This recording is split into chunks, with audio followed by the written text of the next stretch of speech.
हलिया ए पूर्णमी लो प्रीति रे की भाव अछि कौन अछि संक्रांति लो प्रीति रे की भाव अछि कौन अछि आउटे रहला ए अमावास्या प्रीति रे की भाव अछि ए पुण्या जणा तो न लागे सुना तो न लागे संक्रांति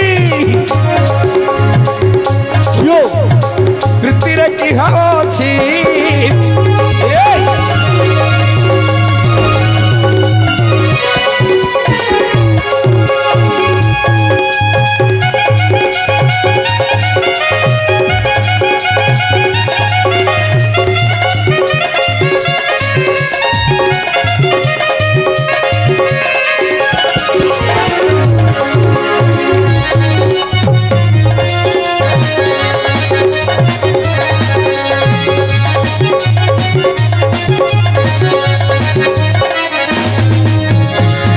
ए संक्रांति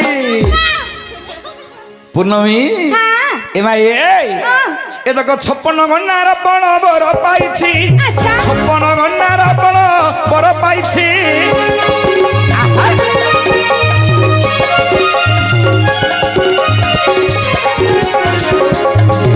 ओहो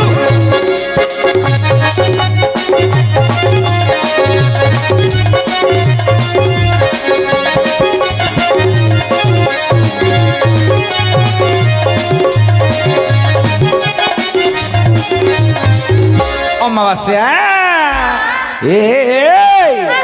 झियो रावण 14 चौकु 56 गंडा जुगु ब्रह्मांड ठारू बर पाइला अच्छा हेले मणिमा रावण 14 गंडा 14 चौकु 56 गंडा जुगु ब्रह्मांड ठारू बर प्राप्त हला अच्छा झियोलो एमा ए अमावास्याणी कौन होइछि झियो तापर कौन हला मा कौन हला रावण केते गंडा रे मलाला संक्रांति हां संक्रांति संक्रांति एटा बोलो तू पूर्ण भी जानले आउ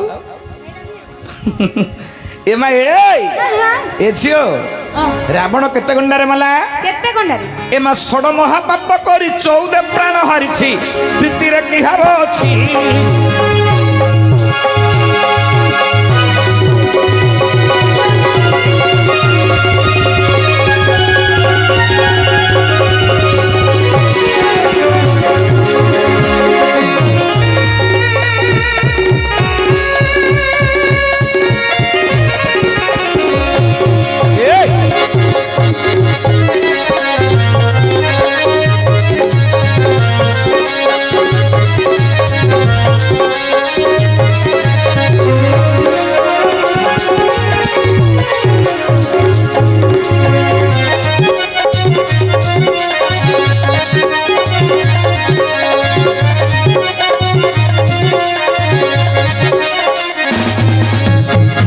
एमा रावण ब्रह्मांडर चारि मुखुरु 14 को 56 गंडा जुगु बर पाइला मा अच्छा हेले 14 गंडा रे काहे के मला मा काहे की ना किछि महापाप कला रावण हां कोन महापाप कला कोन ना जगत रे 6 गोटी पाप हला श्रेष्ठ पाप हां केते गोटी पाप 6 गोटी पाप हला श्रेष्ठ पाप हां कोन पाप कला रे पदिया कोन कोन ना एछियो हां को समय रे राम रावण को वध करि देले मा हां ये सब बहुत गहन विषय कथा मा जो माने हमर सिद्धार्थ भक्ति देखुतबे आज्ञा चैनल आपण माने देखुतबे रावण मृत्यु भेद रावणर मृत्यु भेद अर्थात रावणर मृत्यु भेद थिला रावण पाखरे ये जो ब्रह्मेश्वरडी रावण पाखरे थिला मा माणिक स्तंभ बोली गोटे स्तंभ अछि से ब्रह्मेश्वरडी सेठी रुचेकी रखिथिला रावण ताकू हनुमान ब्राह्मण वेशरे जाई मंदोदरी सहित कथबार्ता करी से माणिक स्तंभ ब्रह्मेश्वर आनी रामचंद्र को देला तापर रावण मले नले रावण मरंड थंदा मर्तनी झियो हां ये सब विषय वस्तु आम सिद्धार्थ भक्ति चैनल रे बहुत आलोचना होइछि झियो मा हां ये समय रे रावण मरिकिरी पड़िछि अच्छा सुकु सुकु अवस्था रे पड़िछि ब्रह्मेश्वर बाड़ी जाइछि रावण चुकु चुकु होउची झियो हां ये समय रामचंद्र गले रावण आगे हाथ जोड़ी देले आगे अच्छा कहीं ना रावण ठारू ज्ञानी आज्ञा जगत रे नहीं रावण क्षत्रिय रे बल रे ज्ञान रे ब्राह्मण श्रेष्ठ ब्राह्मण एत बड़ महाज्ञानी रावण अच्छा मरी जाइछि झियो सुकु सुकु अवस्था रे अछि तार प्राण जाउनिले मा अच्छा अच्छा रामचंद्रंकर हाथटी बाजिले शरीर रे ରାବଣର ଆତ୍ମା ଆସି ରାମଙ୍କ ଶରୀର ମଧ୍ୟରେ ପ୍ରବେଶ ହବ ମା ହବ ସେତେବେଳେ ପର୍ଯ୍ୟନ୍ତ ରାବଣର ମୃତ୍ୟୁ ହେବ ନାହିଁ। ଝିଅ ଏ ସମୟରେ ରାମ କହିଲେ ହେ ରାବଣ ରାବଣ ତମେ ତ ମହାଜ୍ଞାନୀ ଜ୍ଞାନୀ ତମେ ମତେ କିଛି ରାଜନୀତି ଶିଖେଇବ ମତେ ଟିକେ ହଁ ବୁଝିଲୁ। ଉପସ୍ଥିତ ମୋର ପଣ୍ଡିତ ବର୍ଗ ରାମଚନ୍ଦ୍ର କହୁଛନ୍ତି ରାବଣକୁ ହେ ରାବଣ ରାବଣ ଆମେ ବାଲ୍ୟକାଳରୁ ବନବାସରେ ବୁଲିଲୁ ବୁଲିଲୁ ପିତା ଆମର ସ୍ୱର୍ଗାରୋହଣ କଲେଣି କଲେଣି ମତେ ରାଜ୍ୟକୁ ଗଲେ ରାଜ୍ୟଭାର ସମ୍ଭାଳି ରଜା ହେବାକୁ ହବ ହଁ ତେଣୁ ମତେ ରାଜନୀତି ଟିକେ ଶିଖେଇ ଦିଅ। ଆଚ୍ଛା ଆଚ୍ଛା ରାମ ପଚାରୁଛନ୍ତି ରାବଣକୁ ମତେ ରାଜନୀତି ଶିଖେଇ ଦିଅ। ରାବଣ କହିଲେ ପ୍ରଭୁ ମୁଁ ନିଶ୍ଚୟ ତୁମକୁ ରାଜନୀତି ବିଷୟରେ କିଛି ପଦ ଶିକ୍ଷା ଦେଇ ମୃତ୍ୟୁବରଣ କରିବି କରିବି ତା ପୂର୍ବରୁ ମୋର ଗୋଟେ ପ୍ରଶ୍ନର ଉତ୍ତର ଦିଅ ମତେ ଆପଣ କାହିଁକି ମାରିଲେ ମତେ କାହିଁକି ମାରିଲ ମୁଁ କଣ କରିଥିଲି ଆପଣଙ୍କର ମୁଁ କଣ ଦୋଷ କରିଥିଲି 56 ଘଣ୍ଟା ଯୁଗକୁ ବର ପାଇଲି ମୋର ବୟସ ସରିନି ମୁଁ କାହିଁକି ଅଳ୍ପାୟୁ ହେଇଗଲି କାହିଁକି ମତେ ଆପଣ 14 ଘଣ୍ଟାରେ ମାରିଦେଲେ ପ୍ରଭୁ ବ୍ରହ୍ମାଙ୍କର ବର କଣ ଅନ୍ୟଥା ହେଇଗଲା ତମେ ପୁରା ବ୍ରହ୍ମାଙ୍କୁ ସୃଷ୍ଟି କରିଥିବ ସେ ବ୍ରହ୍ମା ମତେ 56 ଘଣ୍ଟା ଯୁଗକୁ ବର ଦେଇଥିଲେ 14 ଘଣ୍ଟାରେ ମତେ କାହିଁକି ମାରିଲ ସେତେବେଳେ ରାମ କହିଲେ ହେ ରାବଣ ରାବଣ ତୁମେ କାହିଁକି ମନ ଜାଣିଛ କାହିଁକି ନା ତମର ପାପର ଭାରା ବଢିଗଲା। ଆଜିକାଲି ପାପକୁ କିଏ ଭୟ କରନ୍ତୁ ନାହାନ୍ତି ଆଜ୍ଞା ଯୋଉମାନେ ପାପକୁ ଭୟ କରୁନ ତମର ଅଳ୍ପାୟୁ ହୋଇଯିବ ତମେ ଅଳ୍ପାୟୁ ହୋଇଯିବ ଜଲ୍ଦି ମରିଯିବ ତମର ଆୟୁଷ ସରିଯିବ ଅଳ୍ପ ବୟସ ହେଇଥିବ 20 ବର୍ଷ ହେଇଥିବ ବେଶୀ ପାପ କରିବ ବୟସ ସରିଗଲା। ପାପର ଭାରା ବଢିଲେ ବୟସ ବଢେ ମନୁଷ୍ୟର ପାପର ଭାରା ବଢିବ ବୟସ ବଢି ବଢି ଯିବ ସେ ଅଳ୍ପାୟୁ ହୋଇଯିବ। ଉପସ୍ଥିତ ମୋର ପଣ୍ଡିତ ବର୍ଗ ରାବଣ ପଚାରୁଛି ରାମଙ୍କୁ ଆଚ୍ଛା ପ୍ରଭୁ ମତେ କହିଲେ ମୁଁ କଣ ପାପ କରିଛି ଯେ ଆପଣ ମତେ ମାରିଲେ କଣ କରୁଛି କଣ ପାପ କରିବା ଯୋଗୁଁ ଆପଣ ମତେ ବିନାଶ କଲେ। ରାମ କହୁଛନ୍ତି କଣ ପାପ କରିଛ ରାବଣ ତମେ ଜାଣିନ ନା ନା ପାପଙ୍ଗ ମଧ୍ୟ ମହାପାପ ଓଟଇ ଷଢ଼ୈତି ପାପ ପାପଙ୍ଗ ମଧ୍ୟ ମହାପାପ ଓଟଇ ଷଢ଼ୈତି ପାପ ଜଗତରେ 6 ଗୋଟି ପାପ ହେଲା ଶ୍ରେଷ୍ଠ ପାପ ଆଜ୍ଞା କଣ କଣ କଣ କଣ ରାମ କହୁଛନ୍ତି ରାବଣକୁ ପରନାରୀ ପରଧନଂ ପରଦ୍ରବ୍ୟଂ ପରନାରୀ ପରଧନଂ ପରଦ୍ରବ୍ୟଂ କ୍ଷେତ୍ରାପହ ଗୃହେ ଦାହ ଜାମାତା ନିଧନଂ ଇତି ଷଢ଼ୈତି ପାପ ବଂଶ ବିନାଶ ଲକ୍ଷଣଂ ରାବଣ ବଂଶ ବିନାଶ ଲକ୍ଷଣଂ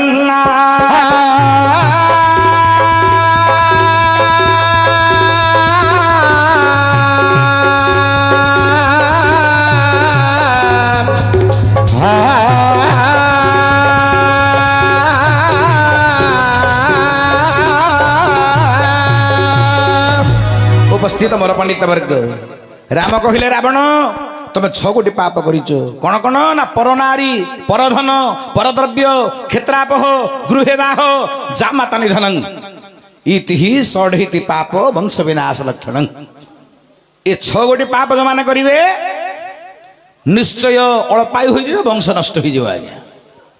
ସେତେବେଳେ ରାବଣ ପଚାରୁଛି ଆଚ୍ଛା ପ୍ରଭୁ ମତେ କହିଲ ମୁଁ କଣ କଣ ପାପ ଯାକ କରିଛି କୋଉ ସମୟରେ ମତେ ଟିକେ କାହିଁ କହିଲ ମୁଁ ତ 14 ଘଣ୍ଟା ଯୁଗ ଭୋଗ କଲି ବହୁତ ଦିନ ତଳେ କଣ ପାପ କରିଛି ମୋର ମତେ ଜ୍ଞାତରେ ନାହିଁ ବୋଇଲେ ମୁଁ ଜାଣିନି ମତେ ଟିକେ କହିଦିଅ।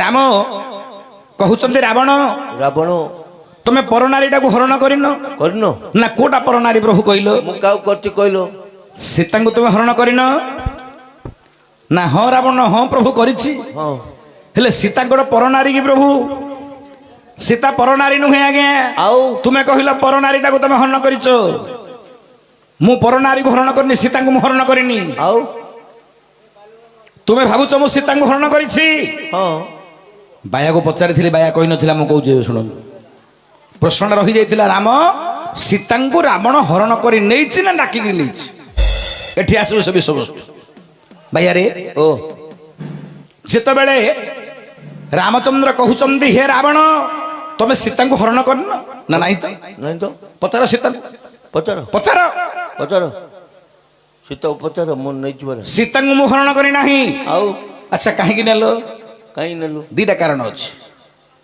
ସୀତାଙ୍କୁ ହରଣ କରିବା ପାଇଁ ରାବଣର 2ଟା କାରଣ ଅଛି ନା କଣ କିଅଣ ନା ପ୍ରଥମ କାରଣ ହେଲା ମୋ ଝିଅ ପାଖରେ ବନ୍ଧ୍ୟା ଦୋଷ ଥିଲା। ଗନ୍ଧିଆ ଦୋଷ ଥିଲା କଣ କଣ ବନ୍ଧ୍ୟା ଦୋଷ ଥିଲା ରେ? ବନ୍ଧ୍ୟା ଦୋଷ କାହାକୁ କହନ୍ତି? କାହାକୁ? ଆଜ୍ଞା ଜଗତରେ 7 କୋଟି 12ରେ ସବୁ ନାରୀ ମାନେ ପୁଷ୍ପବତୀ ହୁଅନ୍ତି। ଆଚ୍ଛା ଆଚ୍ଛା ଅଷ୍ଟମ ବର୍ଷେ ଲଭତେ ଗୌରୀ ନବବର୍ଷାତ ରୋହିଣୀ ଦଶମ ବର୍ଷେ ଲଭତେ କନ୍ୟା ତତୋର୍ଦ୍ଧ ରଜସ୍ପଳା। ଆଚ୍ଛା ଆଚ୍ଛା ନାରୀ ମାନେ ରଜସ୍ପଳା ହୁଅନ୍ତି। ରଜସ୍ପଳା ହବ କୋଉ 12 ଦିନ ରଜସ୍ପଳା ହେଲେ କୋଉ ପ୍ରକାର ତାକୁ କଷ୍ଟ ଭୋଗ କରିବାକୁ ପଡେ, କୋଉ ପ୍ରକାର ଦଶା ଭୋଗ କରିବାକୁ ପଡେ। ଆଚ୍ଛା ବେଦ କଣ ପ୍ରମାଣ କଲାରେ? କଣ? ଆଦିତ୍ୟ ବିଧବା ନାରୀ ସୋମେଶ୍ୱୈବ ପତିବ୍ରତା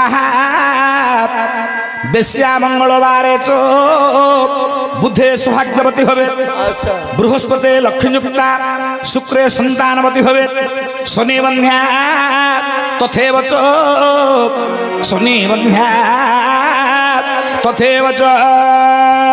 হরি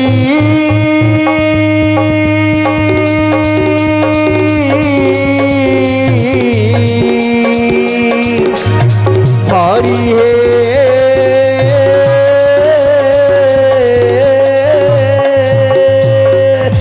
उपस्थित मोर पंडित वर्ग श्लोक प्रमाण कला आदित्य विधवा नारी रविवार दिन जो नारी माने पुष्पवती होती वैधव्य यंत्रणा भोग करती।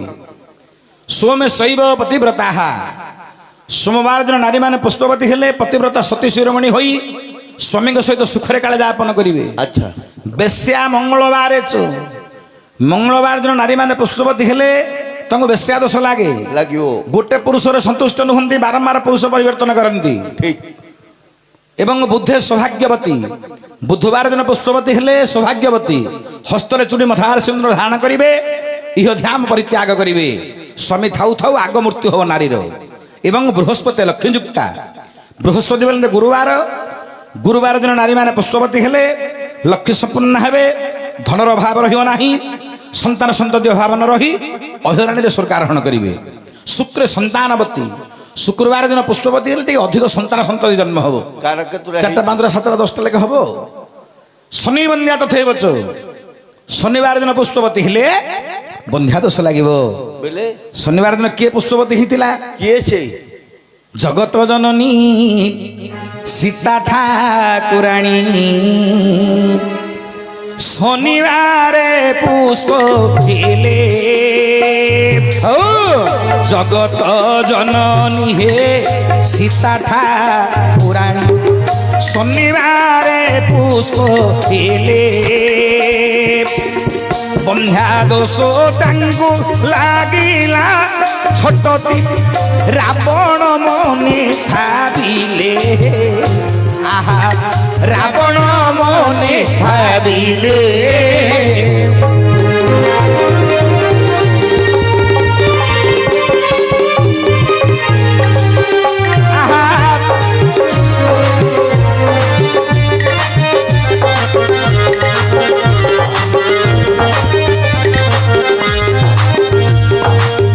माया मोर गोबारी गले रे श्रीराम ज्योति रूपे रावण गोला। माया मोर गोमारी गले रे श्रीराम ज्योति रूपे रावण गोला। भिक्षा मागी करी सीतांकु धरिन अशोक बने चलिला हे। आहा अशोक बने चलिला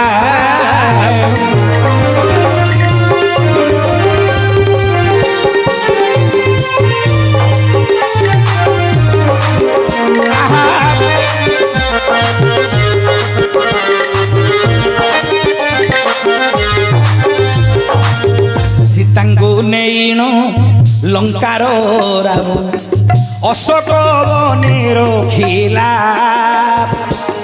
अशोक बणरे सीतांकु रखिण असुरी जगाई थिला हे। आहा असुरी जगाई थिला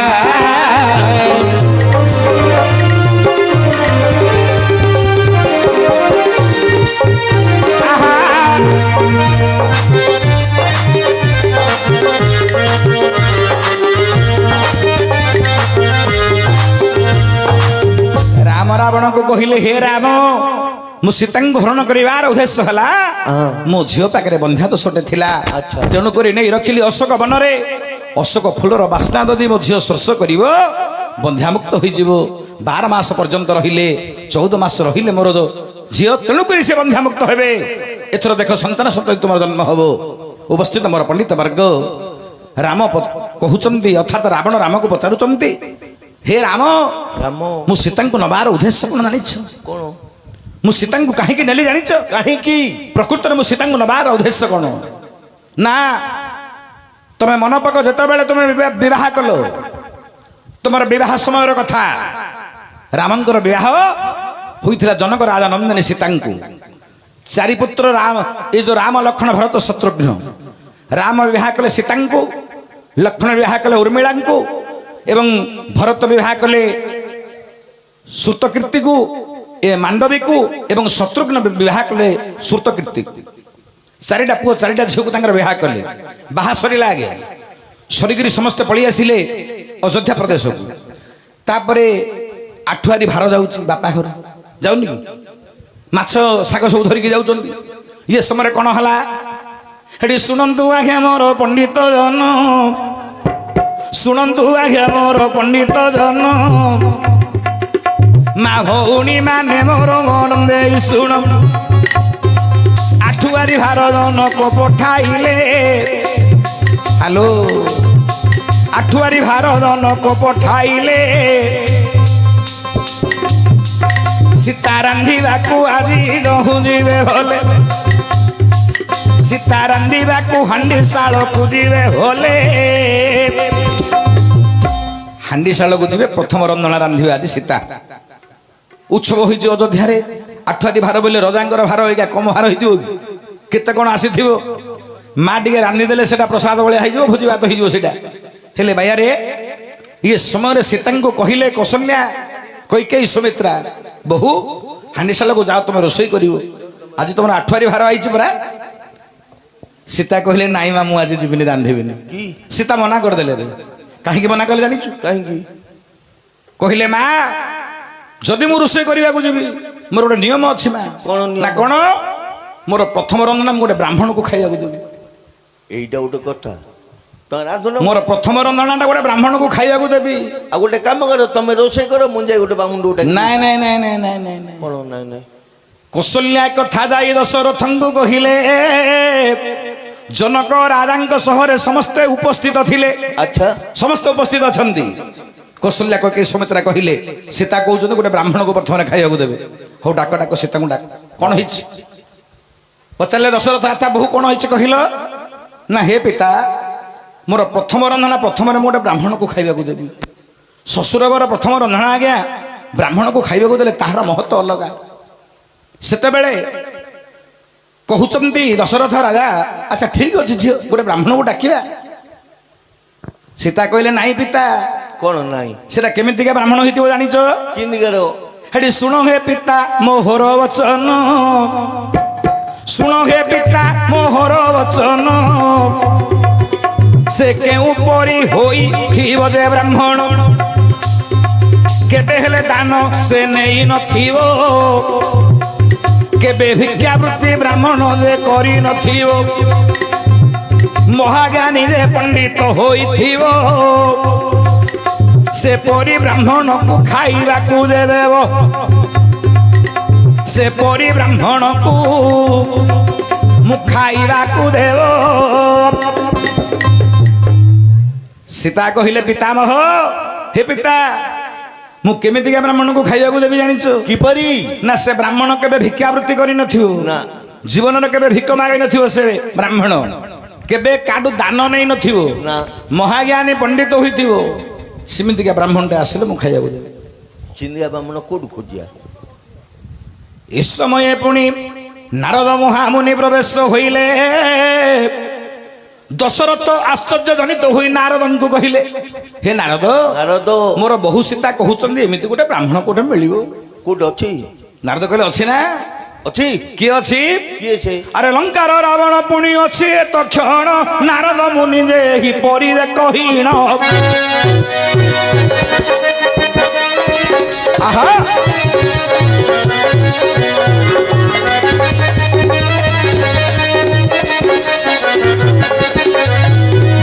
ସେତେବେଳେ ନାରଦ କହିଲେ ଅଛି ନା ଲଙ୍କାର ରାଜା ରାବଣ ପରା ଅଛି, ତାକୁ ଡାକିଲେ ହବ।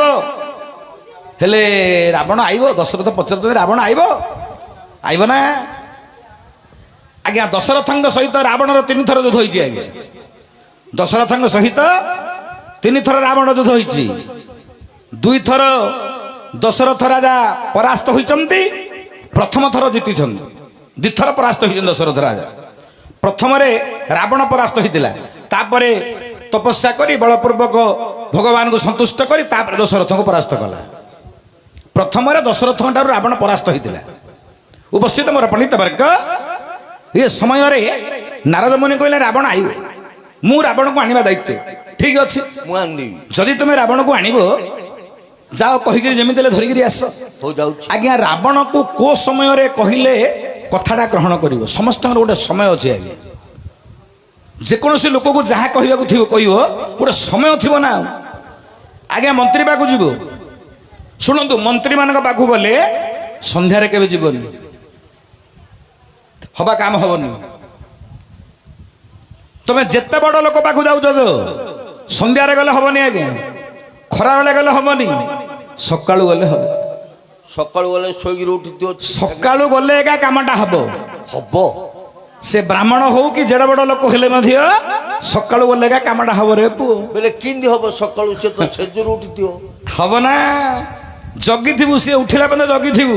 ଆଚ୍ଛା ଆଚ୍ଛା। ସିଏ ଆସିକି ଉଠିଲା ପରେ ଯାଇକି ମିଶିବୁ ତାକୁ। ତାର ମାଇଣ୍ଡ କୁଲ୍ ଥିବ, ଶାନ୍ତିରେ ସିଏ ଥିବ। ତୁ ଯୋଉଟା କହିଲେ ପଟକିନା ତୋ କଥାଟା ଗ୍ରହଣ କରିବ। ଆଉ ଦିନ ସାରା ବିଜି ହେଇକି ଥିବ ସିଏ, ତୁ 100 ଥର ଫୋନ କରିଦେବୁ, ଆଜ୍ଞା ଏଇଟା କରିଦିଅ ସେଇଟା କରିଦିଅ ବୋଲେ ସେ ଗାଳି କରି ଏଇଟା କରିବ କରିବ। କରିବ ନା ନାଇଁ ରେ? ହେଲେ ଉପସ୍ଥିତ ମୋର ପଣ୍ଡିତ ବର୍ଗ, ନାରଦ କହିଲେ ଠିକ ଅଛି, ମୁଁ ଯାଇକିରି ଯେମିତି ଧରିକି ଆସିବି ରାବଣକୁ। ଯିବି। ଏବଂ ତ ବିଚାର କରି ନାରଦ କଣ କଲେ? ହେଠି ଶୁଣନ୍ତୁ ଆଜ୍ଞା ମୋର ପଣ୍ଡିତ ଜନ, ଶୁଣନ୍ତୁ ଆଜ୍ଞା ମୋ ପଣ୍ଡିତ ଜନ, ମୋ ପଣ୍ଡିତ ଜନ। ନାରଦ ମୁନି ଗଲେ ଯେ ତକ୍ଷଣ, ନାରଦ ମୁନି ଗଲେ ଯେ ତକ୍ଷଣ। ଆଜ୍ଞା ପ୍ରଭାତ ସମୟ ଏବେ ଶୁଣ ସୁଜନ, ନାରଦ ଯାଇ ପହଞ୍ଚିଲେ ତକ୍ଷଣ। ହଉ। ନାରଦ ଯାଇ ଯେ ପହଞ୍ଚିଲେ ତକ୍ଷଣ। ଆଜ୍ଞା ନାରଦ ବ୍ରହ୍ମ ମୁହୂର୍ତ୍ତରେ ପ୍ରଭାତ ସମୟରେ ରାବଣ ପାଖରେ ପହଞ୍ଚିଗଲେ। ପହଞ୍ଚିଲେ। ହେଲେ ରାବଣ କେତେବେଳେ କଣ କର୍ମ କରେ ରେ ବାବା? କେତେବେଳେ? 4ଟାରୁ ଉଠିବ ରାବଣ। ଆଜ୍ଞା ରାବଣ ପରି କର୍ମବନ୍ତ ପୁରୁଷ ଜଗତରେ କିଏ ନାହିଁ। 4ଟାରୁ ଉଠିବ, 4ଟାରୁ ଉଠିକିରି କଣ କରିବ? ଗାଧୁଆ ପାଧୁଆ ସାରିବ, ପ୍ରଥମରେ ବିଷ୍ଣୁଙ୍କୁ ସେବା କରିବ। ବିଷ୍ଣୁଙ୍କୁ ସେବା କରିବା ପରେ କଣ କରିବ? କଣ? ତାପରେ ଚଣ୍ଡୀ ସାଧନା କରିବ, ଦୁର୍ଗାଙ୍କୁ ସାଧନା କରିବ। ତାପରେ ଦାନ ଦକ୍ଷିଣା ଦବ, ତାପରେ ତାର କର୍ମକୁ ସେ ବାହାରିବ। କାହାକୁ ମାରିବ, କାହାକୁ ପିଟିବ, କାହାକୁ ଝିକିବ, ମନ ଇଚ୍ଛା କରିବ, ତା ଇଚ୍ଛାରେ ଗଲା। ହେଲେ ଏମିତି ବ୍ରହ୍ମ ମୁହୂର୍ତ୍ତରେ ଯାଇକିରି ନାରଦ ପହଞ୍ଚିଗଲେ ରାବଣ ନିକଟରେ। ପାହାନ୍ତିଆ ପାହାନ୍ତିଆ। ଉପସ୍ଥିତ ମୋର ପଣ୍ଡିତ ବର୍ଗ, ପ୍ରଭାତ ସମୟ। ଆଜ୍ଞା ରାବଣର ଦିନକୁ 3ଟା ରୂପ। ଆଜ୍ଞା 3ଟା ରୂପ। କଣ କଣ? ରାବଣର ଦିନକୁ 3ଟା ରୂପ। କଣ କଣ? ପ୍ରଭାତ ସମୟରେ ଅଟଇ ବ୍ରାହ୍ମଣ, ଦିବସରେ କ୍ଷତ୍ରି ରୂପ କରେ ସେ ଧାରଣ। ଯେତେବେଳେ ସୂର୍ଯ୍ୟ ପୁଣି ଅସ୍ତ ସେ ହୁଇ, ଆସୁରିକ ପ୍ରକୃତି ପୁଣି ରାବଣ ଧରଇ। 3ଟା ରୂପ ରାବଣର। ପ୍ରଭାତରେ ବ୍ରାହ୍ମଣ, ଦିବସରେ କ୍ଷତ୍ରିୟ, ସୂର୍ଯ୍ୟ ଅସ୍ତ ହେଲେ ଅସୁର। ମଦ ପାଣି ପିଇବ, ନାରୀ ଦରକାର, ମଦ ଦରକାର, ମାଂସ ଦରକାର। ରାତି ହେଲେ ଦିବସରେ କ୍ଷତ୍ରିୟ, ପ୍ରଭାତରେ ବ୍ରାହ୍ମଣ। ଉପସ୍ଥିତ ମୋର ପଣ୍ଡିତ ବର୍ଗ, ଇଏ ସମୟରେ ନାରଦ ମହାମୁନି ପହଞ୍ଚି ଯାଇଛନ୍ତି ପାହାନ୍ତିଆରୁ। ନାରଦ କହିଲେ ରାବଣ। ରାବଣ ରାବଣ ଜାଣିଦେଲା ନାରଦକୁ। ଆଜ୍ଞା ନାରଦ ପାଦ ତଳେ ପଡ଼ିଗଲା ରାବଣ। ରାବଣ 2 ଜଣଙ୍କୁ ନମସ୍କାର କରେ। ଆଜ୍ଞା କାଉ କାଉ। ଗୋଟେ ହେଲେ ଶିବ, ଗୋଟେ ହେଲେ ନାରଦ, ଆଉ କାହାକୁ ନାହିଁ। ବିଷ୍ଣୁକୁ ମଧ୍ୟ ନାହିଁ। ରାବଣ କେବଳ ମୁଣ୍ଡିଆ ମାରେ ନାରଦକୁ ଆଉ ଶିବଙ୍କୁ। ହେଲେ ନାରଦର ପାଦ ତଳେ ପଡ଼ି ଯାଇଛନ୍ତି ରାବଣ। ଆଚ୍ଛା ଆଚ୍ଛା। ପଚାରିଲେ ନାରଦ ମହାମୁନି ତମେ କାହିଁକି ଆସିଛ? କୁଆଡେ ଆସିଛ? ଏ ବ୍ରହ୍ମ ମୁହୂର୍ତ୍ତ ପ୍ରଭାତ ସମୟରେ ଆସିବାର ଉଦ୍ଦେଶ୍ୟ କଣ? ନା ରାବଣ, ମୁଁ ତୁମକୁ ଗୋଟେ କଥା କହିବାକୁ ଆସିଛି। ନା କଣ? କଣ କଥା? ନା ଦଶରଥଙ୍କର କୁଳବଧୂ ଜନକ ରାଜନନ୍ଦିନୀ ସୀତା ଆଜି ତାଙ୍କର 8 ଭାର ଆସିଲା। ସେ ରୋଷେଇବାସ କରିବେ। ପ୍ରଥମ ରନ୍ଧଣା ପୁଣି ଗୋଟେ ବ୍ରାହ୍ମଣକୁ ଖାଇବାକୁ ଦେବେ। ହଁ ହଉ ଡାକିକି ଦେଇଦେବେ ଗୋଟେ ବ୍ରାହ୍ମଣକୁ। ନା ନା ରାବଣ, ସେ କେମିତିକା ବ୍ରାହ୍ମଣ ହୋଇଥିବ? କିପରି? ଦାନ ନେଇନଥିବ, ଭିକ୍ଷାବୃତ୍ତି କରିନଥିବ, ମହାଜ୍ଞାନୀ ଶ୍ରେଷ୍ଠ ରାବଣ ହୋଇଥିବ, ବେଦ ବିଦ୍ୟାର ପାରଙ୍ଗମ ହୋଇଥିବ, ହୋଇଥିବ। ସେମିତି ଗୋଟେ ବ୍ରାହ୍ମଣ ହବ ନା? ସେମିତି ବ୍ରାହ୍ମଣ କୋଉଟେ ଅଛି ନାରଦ? ନା ସେଟା ପରା ତମେ ଗଲେ ସୀତା ଦେବୀ ପ୍ରଥମରେ ତମକୁ ଅନ୍ନ ବ୍ୟଞ୍ଜନ ଦେବେ, ତାପରେ କାହାକୁ ଖୁଆଇବେ। ଏ କଥା ଶୁଣି ରାବଣ କହିଲା ଠିକ ଉପଯୁକ୍ତ ସମୟ। ରାବଣ ବିଚାର କଲା ଏ ହଉଛି ଠିକ ଉପଯୁକ୍ତ ସମୟ। ଠିକ। ଗୋଟେ କାମ କର ନାରଦ, କଣ? ତମେ ସୀତାଙ୍କୁ କହିବ। କଣ କହିବ? କଣ କହିବ? କଣ? ଟିକେ ଶୁଣିକି ଯାଆନ୍ତୁ, ଏଇଟା କଣଟା ଟିକେ ଶୁଣିକି ଯାଆନ୍ତୁ। ସେତେବେଳେ ନାରଦକୁ କହୁଛନ୍ତି ରାବଣ ମୋର ଗୋଟେ କଥା ଶୁଣ, ତମେ ସୀତାଙ୍କୁ କହିବ। ହଁ। କଣ କହିବ? କଣ? ସେଠି ଧାନ ମୁଠାଏ ମୁଠାରୁ ତମୁ ନବ, ଧାନ ମୁଠାଏ ମୁଠାରୁ ନେଇଯିବ, ହାତକୁ ହାତେ ପୁଣି ମାପିଣ ଦେବ, ଜମି ଧାନ ମୁଠାକ ସେଠାରେ ବୁଣିବ। ହଉ ହଉ। ଦେଖ ସାଙ୍ଗେ ସାଙ୍ଗେ ଧାନ ପୁଣି ଗଦା ହେବ, ଠିକ।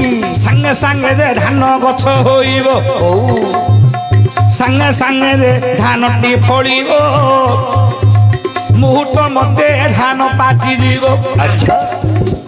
ସେଇ ଧାନକୁ ସୀତା ଯେ ତୋଳିବେ, ଦେଖ ଢିଙ୍କିରେ କୁଟିଣ ତାକୁ କ୍ଷୀରି କରିବେ। ସେଇ କ୍ଷୀରିରେ ମୋର ମନ ଅଛି, ତୁମେ ଯାଇ ନାରଦ କହିଦବଟି, ତୁମେ ଯାଇ ନାରଦ କହିଦବଟି। ରାବଣ କହୁଛି ନାରଦ ନାରଦ ତମେ ସୀତାଙ୍କୁ କହିବ କଣ? ମୁଁ ଧାନ ମୁଠାଏ ଦେବି, ଦେବି। ଧାନ ମୁଠାଏ ନବ, ହାତକୁ ହାତେ ମାପିବ, ଜମି ଜମିରେ ସେତିକି ବୁଣା ହବ, ସାଙ୍ଗେ ସାଙ୍ଗେ ଗଜା ହବ, ଗଛ ହବ, ଫଳ ଫଳିବ, ପାଚିବ, ତାକୁ ସୀତା ଦୁଇଁକିରି ବାହାର କରିବେ, ଢିଙ୍କିରେ କୁଟିକିରି କ୍ଷୀରି କରିକିରି ଦେବେ, ମୁଁ ଖାଇବି। ତାପରେ ମୁଁ ଭାତ ଖାଇବି। ଆଉ ନାରଦ କହିଲେ ନାହିଁ ବାପା ନାହିଁ, ଲୋଡ଼ା ନାହିଁ, ଥ ତ ମୁଁ ପଚାରିକିରି ଆଉଛି, ଥ ଥ ଥ ଥ ଥ। ତାକୁ ତ କଳି ଦରକାର। ଆଉ ଛାନିଆ ହେଇଗଲେ ନାରଦ ବୋଇଲେ ଏମିତି ଗୋଟେ ସମ୍ଭବ କି ଆଜ୍ଞା? ଆଉ ଧାନଟା କେବେ ସାଙ୍ଗେ ସାଙ୍ଗେ ଗଜା ହେଇକିରି ଗଛ ହେଇକିରି ପାଚିବ? ସାଙ୍ଗେ ସାଙ୍ଗେ ସୀତାଙ୍କ ପାଖରେ ପହଞ୍ଚିଗଲେ, କହିଲେ ସୀତେ ରାବଣ କହିଲା ଆସିବି, କିନ୍ତୁ ତାର ଗୋଟେ ସତ୍ୟତା ଅଛି। କଣ? ତାର କଥାଟାକୁ ତମେ ଗ୍ରହଣ କଲେ ସେ ଆସିବ। ଆଚ୍ଛା କଣ କରିବାକୁ ପଡିବ? ସେ କହିଲେ ଧାନ ମୁଠାଏ ନବ, ଧାନ ମୁଠାଏ ସୀତାଙ୍କୁ ଦବ, ହାତକୁ ହାତେ ମାପିକିରି ତାକୁ ବୁଣିଦେବେ ସୀତା, ଗଜା ହବ, ଗଛ ହବ, ଧାନ ପାଚିବ, ଧାନ ଫଳିବ, ପାଚିକିରି ତାକୁ ଦୁଇଁକିରି ସୀତା କୁଟିବେ, ଚାଉଳ କରିକିରି କ୍ଷୀରିକିରି ଦେଲେ ରାବଣ ଖାଇବ। ଉପସ୍ଥିତ ମୋର ପଣ୍ଡିତ ବର୍ଗ, ଦଶରଥ ମହାରାଜା ଅଛନ୍ତି, ଜନକ ରାଜା ଅଛନ୍ତି, ବହୁତ ପାତ୍ରମନ୍ତ୍ରୀ ମାନେ ଉପସ୍ଥିତ ଅଛନ୍ତି, କୌଶଲ୍ୟା କୈକେୟୀ ସୁମିତ୍ରା ଅଛନ୍ତି। ସୀତା କହିଲେ ଏଇଟା ଗୋଟେ କଥା, ଯୋଉ କହିଦିଅ ରାବଣକୁ, ଯୋ ଆଣ ମୁଠାଟେ ଧାନ ଧାନ ଧରିକିରି ଆସ, ଆସ, କ୍ଷୀରି ଖାଇବେ ତ ରାବଣ, ମୁଁ ଦେବି। ଯ ତୋର ତୋରରେ ନାରଦ ଚଳିଲେ, ରାବଣ ଗ୍ରତେ ପ୍ରବେଶ ହେଲେ।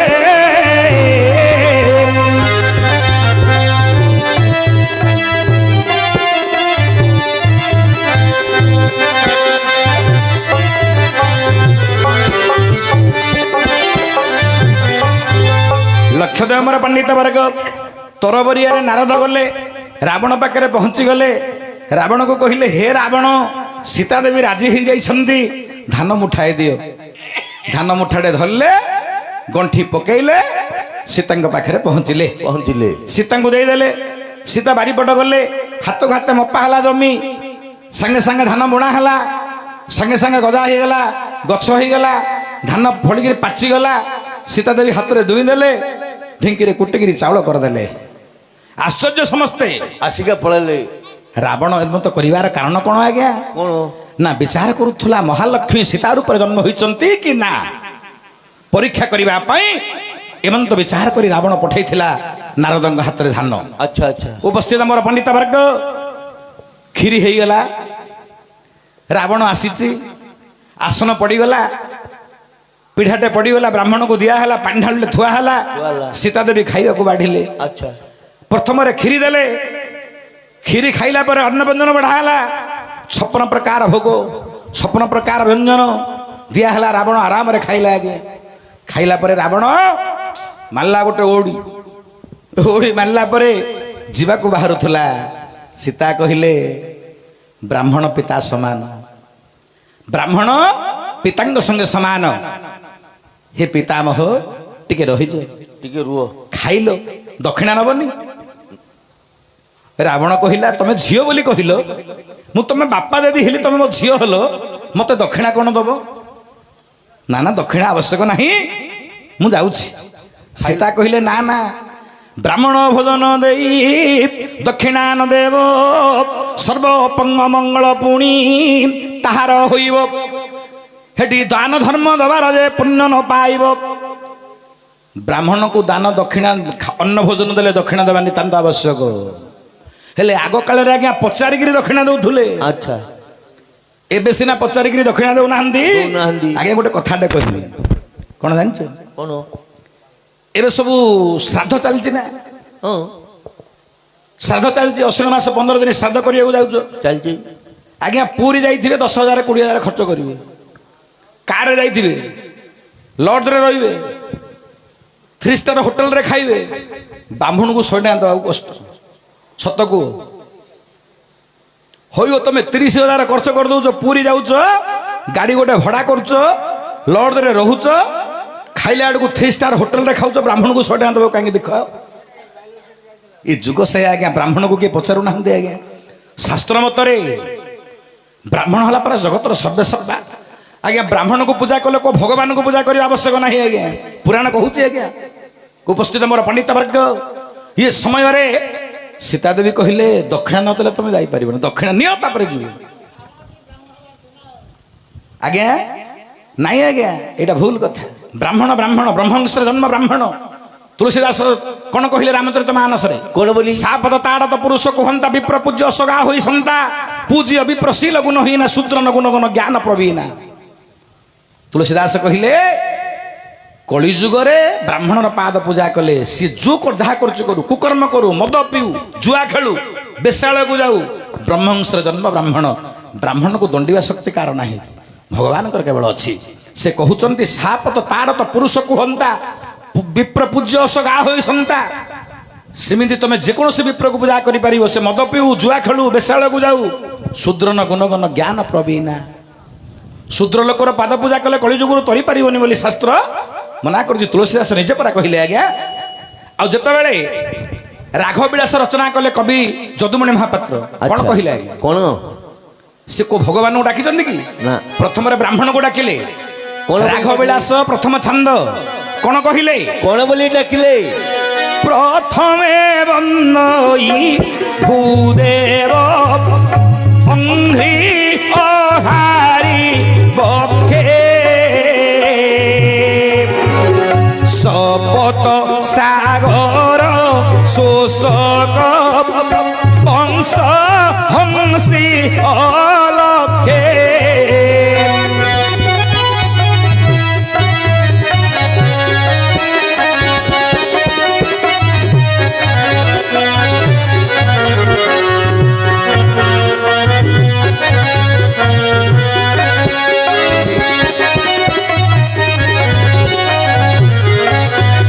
ଉପସ୍ଥିତ ମୋର ପଣ୍ଡିତ ବର୍ଗ, ଏ ଗୋଟେ ପଦକୁ ଅର୍ଥ କରିବାକୁ 2 ଘଣ୍ଟା ଲାଗେ। ପ୍ରଥମେ ବନ୍ଦଇ ଭୂଦେବ, ଭୂ ବୋଲନ୍ତେ ଭୂମି, ଭୂମିର ଦେବତା ହେଲା ବ୍ରାହ୍ମଣ। ପ୍ରଥମରେ ବ୍ରାହ୍ମଣକୁ ବନ୍ଦନା କଲେ। ପ୍ରଥମେ ବନ୍ଦଇ ଭୂଦେବ ଅଙ୍ଘ୍ରି ଅଘାରି ବକ୍ଷେ, ଅଙ୍ଘ୍ରି ବୋଲନ୍ତେ ପାଦ, ଅଘାରି ବୋଲନ୍ତେ ଅଘାସୁରକୁ ବିନାଶ କରିଥିଲେ କୃଷ୍ଣ। କୃଷ୍ଣଙ୍କର ବକ୍ଷରେ କାର ପାଦ ଚିହ୍ନ ଅଛି? ନା ଶ୍ରୀବତ୍ସ ବ୍ରାହ୍ମଣର ପାଦ ଚିହ୍ନ। ତେଣୁକରି ବ୍ରାହ୍ମଣକୁ ସର୍ବେ ସର୍ବ ପୂଜା କଲେ କବି ଯଦୁମଣି ମହାପାତ୍ର। ପୁଣି କହିଲେ କଣ? କଣ? ପ୍ରଥମେ ବନ୍ଦଇ ଭୂଦେବ ଅଙ୍ଘ୍ରି ଅଘାରି ବକ୍ଷେ, ସପତ ସାଗର ଶୋଷକ ବଂଶ ଧ୍ୱଂସୀ ଅଲକ୍ଷେ। ସପତ ସାଗରକୁ କିଏ ଚଳୁ କରିଥିଲେ? ଅଗସ୍ତ୍ୟ ମହର୍ଷି ପରା ଚଳୁ କରିଦେଇଥିଲେ। ଆଜ୍ଞା ସେ ବ୍ରାହ୍ମଣ ନା। ବଂଶ ଧ୍ୱଂସୀ ଅଲକ୍ଷେ, କୃଷ୍ଣଙ୍କର ଯଦୁବଂଶ ଧ୍ୱଂସ ହୋଇଗଲା ଦୁର୍ବାସାଙ୍କ ଅଭିଶାପରେ। ତେଣୁ ବ୍ରାହ୍ମଣ ଜଗତରେ ସମସ୍ତେ ଭୟ କରନ୍ତି, ଭଗବାନ ବିଷ୍ଣୁ ମଧ୍ୟ ଭୟ କରନ୍ତି। ଆମେ ତ ସାଧାରଣ ଲୋକ। ଆଜ୍ଞା ଉପସ୍ଥିତ ମୋର ପଣ୍ଡିତ ବର୍ଗ, ସୀତା ଦେବୀ କହୁଛନ୍ତି ହେ ବ୍ରାହ୍ମଣ ମତେ କଣ ଦକ୍ଷିଣା ମାଗୁଛ ମାଗ। ରାବଣ କହିଲେ ପଡିଗଲା, ଏବେ ଠିକ ସଜରେ ପଡିଗଲା। ଠିକ ଅଛି, ମୁଁ ମାଗିବି ତୁମକୁ ଦକ୍ଷିଣା, ସତ୍ୟ କର। ସତ୍ୟ করিলে জনক নন্দিনী যাহা মাগিব দেবী তো দক্ষিণী।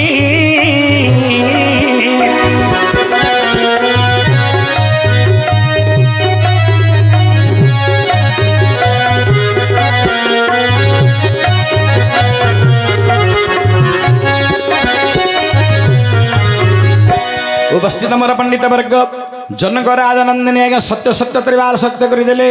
हे ब्राह्मण तुम्हें जहाँ मागुछ मुझे तुमको देवी। रावण कौन मागिला आज्ञा?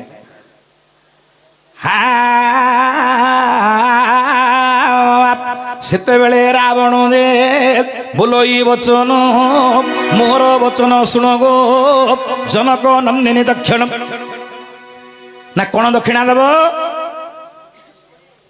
ना तुम्हें अट मोर झीओ मु पिता तुमर एक दिने बुली आसब गो मोहर जे पुर केवल मो पुर गुटिके आसब मो घर गुटिके आसब मत आउ किछि आवश्यक नाही। कहीं लक्ष्मी बोली जानी बोली निजर गृह को नवा चिंता करथिला रावण। सेते बेले सीता देवी कहिले हे पितामह ब्राह्मण तुम्हें जदि बापा मु जदि तुमर झीओ बापा न डाकिले झीओ जीवनी। जेतक मोर माँ भौणी मैंने बहीच समस्ते मन रख बापा न डाकिले केवे अबार मध्य पात्र हो बापा घर को पलैबनी। शास्त्र कहला बापा भाई जदि डाकिबे एका झीओ बापा घर को जीव माड़ लागिरी बेग धरिकी पलैबनी। स्वामी सहित माड़ लागिकी बेग धरिकी बापा घर को पलैबनी। शास्त्र मना करुची बापा डाकिले एका झीओ जीव नले भाई डाकिले भौणी जीव नहले जीवनी। रावण कहितला मु डाकिबी निश्चय नबी कथा देली तुम सत्य करिच तुम मो घर को आसीब मु सत्य करुच तुमको जिमी देले धरिकी मो घर को जीवी। केतले नेला आज्ञा सीता को रावण हरण करी नहीं नाही डाकिकी झीओ बोली विचार करी निजर झीओ ना आनंद रामायण कहला परा सीता जन्म होइछन मंदोदरी गर्भरु। मु जोटा कहूची एडा होची विनय रामायण तुम्हें जो कहू तो सेटा वाल्मीकि रामायण कोटा ठीक तुम मन रख। सीता यदि स्त्री करने सीता को नहीं था रावण कोट रखी था आज्ञा घरे आज्ञा। रामायण को तर्जमा चली रामायण को कवि माने तर्जमा करुचंती सीता को रावण ठीक ठीक रूप हरण कर डाकिकी नहीं प्रकृतर हरण कर नहीं नाही। जदि हरण कर नहीं था सीता कौन ताको छाड़ी था से कोप दृष्टि से भस्म कर रावण को रावण से भस्म हो जाता सी पर जन देवी ताकू किए बलपूर्वक नब संसार में किए अच्छी सीता हरण करने। उपस्थित मोर पंडित वर्ग तेणुक सीता को रावण हरण करना डाकिकी नहीं पुराण प्रमाण करुच्ची। उपस्थित मोर पंडित वर्ग एक शुणा पर रामचंद्र आश्चर्य जनित हो गले। मणिमा एहीपरि तुम आसी तो प्रीति करने तुमको लज्जा लगुनि कि लझिओ यहाँ सरीनी मु खाली सरे देली यहाँ सरीनी तुम 7 राति 7 दिन पलैब 30 राति 30 दिन गले रामायण सरनी आज्ञा। एमतीकार पुराण केवल मिश्र पाटर शुणे आउ कौन शुणी पारे आप। हौ झीओ ताहले तुम प्रीति करने आसीछ